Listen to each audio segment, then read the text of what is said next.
ശ്രീകുട്ടി എന്ന 19-കാരിയുടെ ജീവന് വേണ്ടിയുള്ള പോരാട്ടം മെഡിക്കൽ കോളേജിലെ വെന്റിലേറ്റർ ICUവിൽ തുടരുകയായിരുന്നു.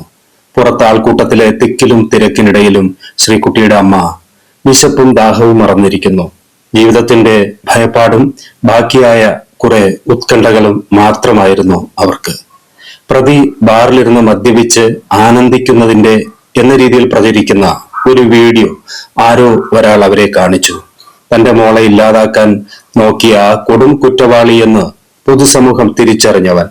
അവരുടെ കണ്ണിൽ നിന്ന് കണ്ണുനീർ ധാരാളം ആ മൊബൈൽ സ്ക്രീനിലേക്ക് വീഴുന്നത് ഞാൻ കണ്ടു.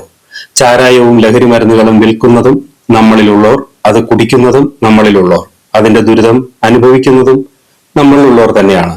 അതായത് എന്റെയും നിങ്ങളുടെയും കുടുംബങ്ങൾ. അവന്റെ വീട്ടിലും രക്ഷയ്ക്കായി കാത്തിരിക്കുന്ന ഭാര്യയും 2 മക്കളും ഉണ്ടായിരുന്നു. ഇന്നവൻ ക്രിമിനലാണ്. കരുതിക്കൂട്ടിയുള്ള കൊലപാതക ശ്രമം. മറുവശത്ത് വിശപ്പാറ്റിയും പകലന്തിയോളം കഷ്ടപ്പെട്ടും പോറ്റി വളർത്തിയ ഒരു കൺമണിയെ ഒരു കാട്ടാളൻ ആക്രമിച്ച് തകർത്തെറിഞ്ഞതിന്റെ ഞെട്ടലിൽ നിന്ന് കരകയറാനാവാതെ ഒരു കുടുംബം. കയറിക്കിടക്കാൻ ഇടമില്ലാത്തോർ, നാളെ എങ്ങനെ എന്ത് എന്നറിയാത്തോർ.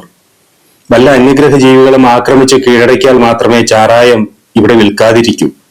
ഇത് പറഞ്ഞിട്ടാൽ തന്നെ മദ്യപാനികൾക്ക് ഇഷ്ടപ്പെടുകയുമില്ല.